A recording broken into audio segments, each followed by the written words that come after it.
Welcome back to my channel cooking with Anubhav. आज हम लोग मलाई से मक्खन निकालेंगे, मक्खन से घी निकालेंगे और जो दूध निकलेगा इससे हम लोग पनीर बनाएंगे। तो एक ही मलाई से हम लोग कई रेसिपी बनाने वाले हैं, तो वीडियो को बिल्कुल स्किप नहीं करिएगा। अगर आप हमारे चैनल पे पहली बार विजिट किए हैं तो वीडियो को लाइक कर दीजिएगा, चैनल को सब्सक्राइब कर दीजिएगा और थोड़ा सा भी यूजफुल लगे तो शेयर कर दीजिएगा। तो यहाँ पे देखिए हमने मलाई लिया हुआ है, तो यहाँ पे हमने फ्रीजर में मलाई को रख दिया था। तो मैं स्टोर करती हूँ, थोड़ा मेरा बर्तन बड़ा रहता है तो एक ही बर्तन में मेरा काम हो जाता है।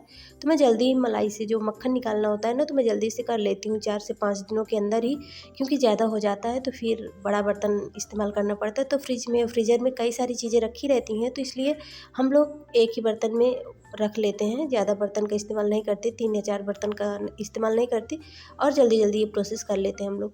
तो यहाँ पे मैंने जो मलाई लिया हुआ था ना, तो मलाई को मैं इस बकेट में निकाल दूँगी।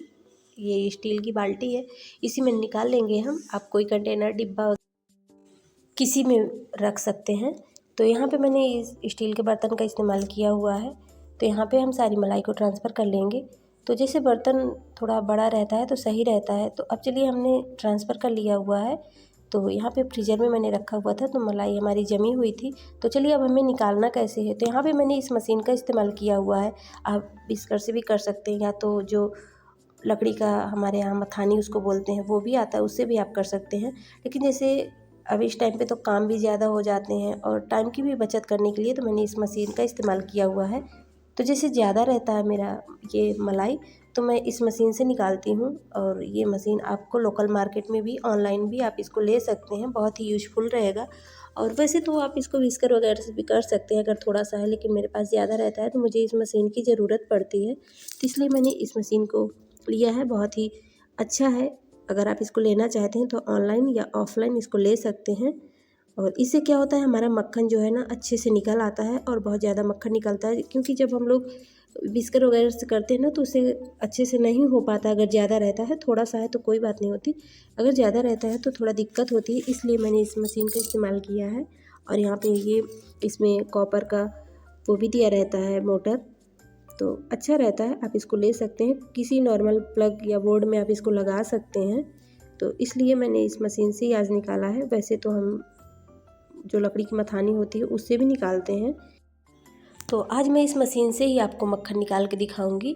वैसे भी इसके पहले मैंने व्हिस्कर से भी बनाया था, आप इसको मिक्सर जार में भी डाल के कर सकते हैं। तो अपना अपना तरीका है किस तरीके से आप निकालना चाहते हैं। तो यहाँ पे मैंने देखी हमारा मक्खन ऊपर आ चुका है, तो अब हम यहाँ पे पानी भी डाल देंगे। पानी डालने से क्या होता है, हमारा मक्खन आराम से इकट्ठा हो जाता है, तो इसलिए हम यहाँ पे पानी भी डाल देंगे। और यहाँ पे मौसम के अकॉर्डिंग पानी डालना है। अगर मौसम आपके यहाँ ठंडा है तो थोड़ा नॉर्मल पानी डालिए, अगर गर्म है तो ठंडा पानी डालना पड़ेगा, तभी हमारा जो मक्खन है इकट्ठा होगा। और यहाँ पे देखिए हमने पानी डालने के बाद लगभग यहाँ पे 2 से 3 मिनट का टाइम लगता होगा, इससे ज़्यादा टाइम नहीं लगता और हमारा ढेर सारा मक्खन आराम से निकल आता है। हाथों को भी हमें यहाँ पे ऐसे आप रख के दूसरा काम भी कर सकते हैं, हाथ वगैरह लगाने की इसमें ज़रूरत नहीं पड़ती है। तो यहाँ पे देखिए अब यहाँ पे हम इसका मक्खन निकाल लेंगे, तो बहुत ही आसान हो जाता है। तो मैंने कहा चलो आप लोगों के साथ शेयर भी कर देते हैं, क्योंकि अगर आपके लिए यूजफुल रहे तो आप इस मशीन को ज़रूर लीजिए। और ज़्यादा महंगे दामों में भी नहीं मिलती है, आपको आसानी से लोकल मार्केट में मिल जाएगी। अगर आप लेना चाहते हैं तो ले भी सकते हैं। यहाँ पे कोई मैं मशीन का प्रचार नहीं कर रही हूँ, मतलब कि मुझे अच्छी लगी इसलिए मैंने आप लोगों के साथ शेयर किया हुआ है। और वैसे तो थोड़ा सा मक्खन रहता है तो आप किसी भी तरीके से निकाल लेते हैं, लेकिन गांव में अक्सर अब ज़्यादातर ये मशीनें आ चुकी हैं, क्योंकि इनमें देखिए ऊपर थोड़े से छींटे पड़े हैं, तो आप इसको पानी से धुल सकते हैं, किसी कॉटन के कपड़े से पोंछ भी सकते हैं। तो ज़्यादा कोई ताम झाम नहीं रहता है। हाँ, देखने में लगता होगा कि कुछ ताम झाम होगा, लेकिन कोई प्रॉब्लम नहीं आती है और आराम से हमारा देखिए ढेर सारा मक्खन निकल के तैयार हो जाता है। तो अब हम सारे मक्खन को निकाल लेंगे और निकाल के एक बर्तन में रख लेंगे। तो इससे क्या होता है, हमें आसानी भी हो जाती है। हम अपना, क्योंकि हम लेडीज़ों के पास इतना काम रहता है कि एक ही काम को कितनी देर तक करते रहेंगे, तो इसीलिए मुझे अच्छा लगा, मुझे आइडिया आया इसमें का मशीन का कि ये सही है, इसको लगा देंगे और हम अपना दूसरा काम भी करते रहेंगे। और यहाँ पे देखिए आराम से मक्खन निकल जाता है। तो यहाँ पे मैंने थोड़ा सा चिल्ड वाटर लिया है, ठंडे पानी में ही मैं मक्खन को डाल रही हूँ। मक्खन को मैं हमेशा धुल के ही पिघलाती हूँ, मतलब इसका घी बनाती हूँ, तो उससे साफ़ रहता है घी भी हमारा। और अगर मक्खन को हम स्टोर करते हैं तो ख़राब होने का भी चांस नहीं रहता है। तो यहाँ पे स्मेल वगैरह भी नहीं आती है। तो यहाँ पे देखिए मक्खन हमारा निकल रहा है। तो देखिए जितना मलाई नहीं थी उतना ही हम उससे ज़्यादा ही कहीं हमारा मक्खन निकलता है इस मशीन से, क्योंकि हाथों से हम इतना इसको फेंट नहीं पाते हैं मलाई को। और इस मशीन से तो हम लगा देते तो 2 से 3 मिनट में आराम से इससे मक्खन निकल आता है। तो यहाँ पे देखिए सारे मक्खन को हम लोग निकाल लेंगे और फिर आपको दिखाते हैं कि हमारा मक्खन निकला कितना है। तो जो नीचे दूध जैसा लग रहा है तो इसमें हमने पानी भी डाला हुआ था, इसी की वजह से। और थोड़ा थोड़ा हम मक्खन जब मलाई निकालते हैं ना तो कितना भी बचा थोड़ा सा दूध चला ही जाता है, तो इसका भी हम लोग इस्तेमाल कर लेंगे। और इससे हम आगे आपको पनीर बनाना भी दिखाएंगे, पनीर बना के आपको दिखाएंगे। तो इस दूध को भी हमें वेस्ट नहीं करना है बिल्कुल से। तो देखिए यहाँ पे मैंने सारी मलाई से जो मक्खन निकला है हमारा निकल के आ गया है। तो चलिए अब हम लोग नेक्स्ट प्रोसेस की तरफ चल रहे हैं। तो अगर यहाँ तक आने के बाद आपने हमारी वीडियो को लाइक नहीं किया है तो प्लीज़ लाइक भी कर दीजिएगा। और आप लोग कैसे मक्खन निकालते हैं ये भी हमें ज़रूर कमेंट में बताइएगा। तो अगर आपको ये वीडियो पसंद आ रहा है तो एक कमेंट के द्वारा हमें बताइएगा कि हाँ आपके लिए ये मशीन यूजफुल है या नहीं है। मेरे लिए तो है, इसीलिए मैंने आप लोगों के साथ शेयर भी किया। तो यहाँ पे देखिए पानी से मैं ये देखिए पानी से मैं मक्खन को निकाल ले रही हूँ। तो हमेशा मैं धुल के ही इस्तेमाल करती हूँ और ज़्यादातर मैं लोहे की कढ़ाई में ही मक्खन पिघलाती हूँ। तो आज मैंने इस एल्युमिनियम की कढ़ाई में आपको दिखाया है, नहीं तो ज़्यादातर हमारे यहाँ लोहे की कढ़ाई का इस्तेमाल होता है, क्योंकि उससे ना बहुत अच्छा घी हमारा बनता है। तो यहाँ पे मक्खन मेरा थोड़ा ज़्यादा था, इसलिए मेरे पास लोहे की कढ़ाई है, वो ज़्यादा बड़ी नहीं है, तो इसलिए मैंने इसमें डाला हुआ है। तो देखिए यहाँ पे मक्खन हमारा कितना क्लीन निकल के आया हुआ है और देख सकते हैं आप लोग कितना ढेर सारा हमारा मक्खन निकला हुआ है। तो इस तरीके से अगर हम करते हैं तो हमें ढेर सारे मक्खन भी मिल जाते हैं। तो अब हम चलिए मक्खन को पिघला ले रहे हैं। तो धुलने से क्या होता है, कढ़ाई में ज़्यादा चिपकता भी नहीं है। और इसको अभी हम लोग फ्लेम को हाई ही रखेंगे, उसके बाद फ्लेम को लो कर देंगे। तो पिघला के हम आपको घी भी दिखा रहे हैं। तो सर्दियों में घी बनाना बहुत ही आसान है, आप इस तरीके से बनाएंगे तो बहुत कम टाइम लगता है। लगभग हमें 10 मिनट लगता होगा पूरा प्रोसेस करने में। 2 से 3 मिनट में हमारा जो मलाई घी मक्खन भी निकल आता है और मक्खन से घी निकालने में 5 से 6 मिनट टाइम लगता है और ये जल्दी से हो जाता है। तो यहाँ पे देखिए लगभग हो चुका है ये। तो थोड़ा सा और टाइम लगेगा, यहाँ पे 2 मिनट से कम ही टाइम लगेगा।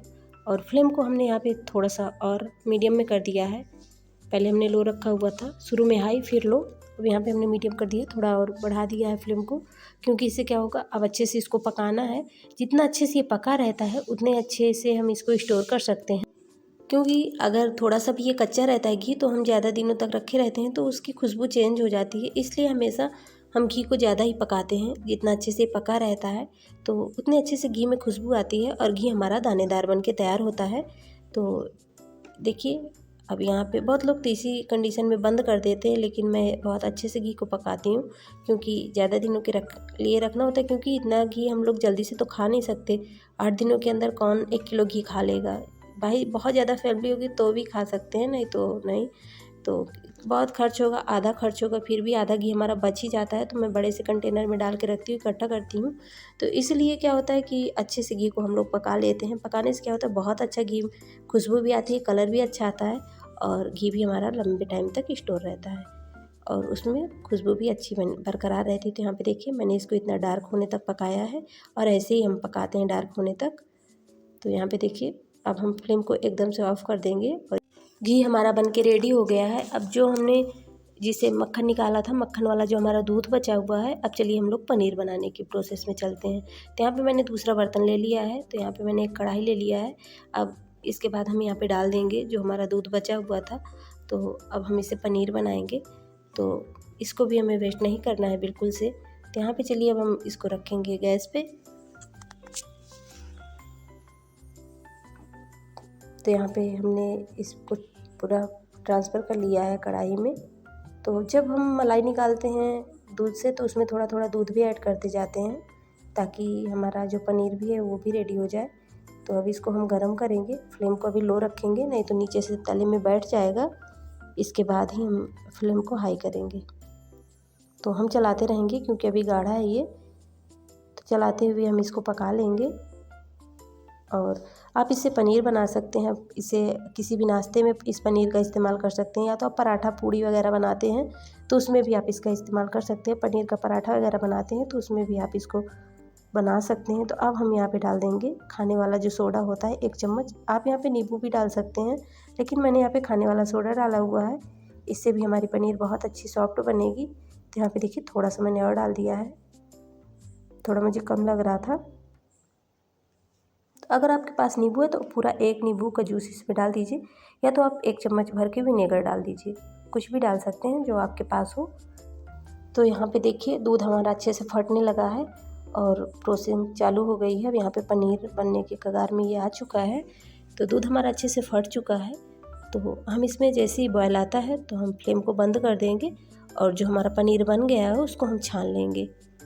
तो किसी भी आप कॉटन के कपड़े में छान सकते हैं, या किसी छन्नी वगैरह में भी उसको अच्छे से छान लीजिए। छानने के बाद इसको एक बार हमें धुलना पड़ेगा। तो यहाँ पे देखिए बन चुका है हमारा पनीर। चलिए अब हम आपको घी छान के भी दिखा दे रहे हैं। तो देखिए घी का हमारे कलर कितना अच्छा आया हुआ है। सारा घी हम छान लेंगे।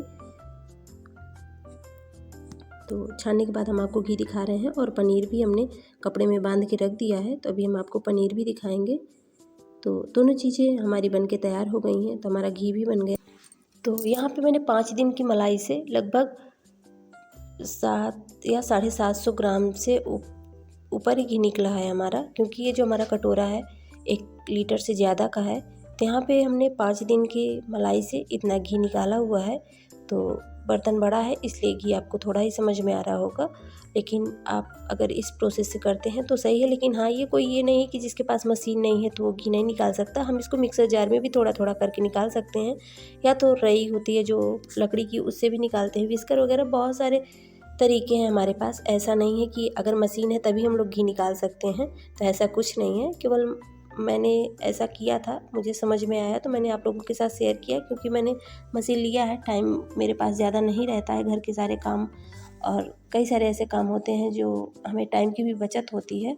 तो इसलिए मैंने आप लोगों के साथ ये वीडियो शेयर किया हुआ है। और यहाँ पे देखिए ये हमारी पनीर भी बनके तैयार हो गई। तो इस पनीर से आप कोई नाश्ता वगैरह, पराठा वगैरह बना सकते हैं। हाँ, सब्जी में इतना टेस्ट नहीं आएगा, तो कोशिश करके इसकी सब्जी मत बनाइए, और आप पराठा वगैरह कोई नाश्ते में आप इसको इस्तेमाल कर सकते हैं। तो यहाँ पे देखिए मेरा पुराना जो घी है तो मैं उसको आपको दिखा रही हूँ। दानेदार ये अभी मेरा देखिए, आपको समझ में आ रहा होगा कितना दानेदार है। तो आप खुरचन की वजह से, मतलब कि जैसे हम लोग मिठाई वगैरह खुरचन की बनाते हैं, तो उसकी वजह से आप घी का नुकसान ना करिए, अपना लॉस ना करिए, क्योंकि फिर वो घी अच्छा नहीं महकता है। इसलिए जितना अच्छे से हमारा घी पका रहेगा तो जो खुरचन है अच्छे से डार्क हो जाए, तभी आपका घी बहुत ही अच्छे से महकेगा।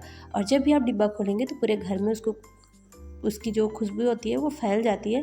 तो इस चीज़ का आप लोग ज़रूर ध्यान दीजिएगा।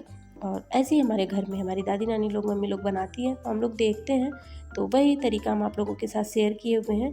तो ज़्यादातर मैं घी स्टील के बर्तन में ही रखती हूँ। आप कोई कांच के बर्तन में भी रख सकते हैं, लेकिन ज़्यादातर स्टील के बर्तन में ही मैं रखती हूँ। तो यहाँ पे देखिए अभी हमने जो ताज़ा घी है इसी में डाल दिया। तो यहाँ पे मेरा 5 लीटर का डिब्बा है, तो इसी में डालते हैं। जब ज़रूरत पड़ती है तो निकाल देते हैं। और जो नीचे का थोड़ा डार्क जैसे दिख रहा है उसको हम लोग रेगुलर वाले खाने वाले डिब्बे में रखते हैं, क्योंकि पूजा पाठ में घी वगैरह का इस्तेमाल होता है। तो इसीलिए किचन में जो डिब्बा रहता है उसी में हम इसको डाल देते हैं। ये भी खाने में बहुत अच्छा लगता है। तो थोड़ा सा ये चला जाता है, कोई बात नहीं। Thanks for watching.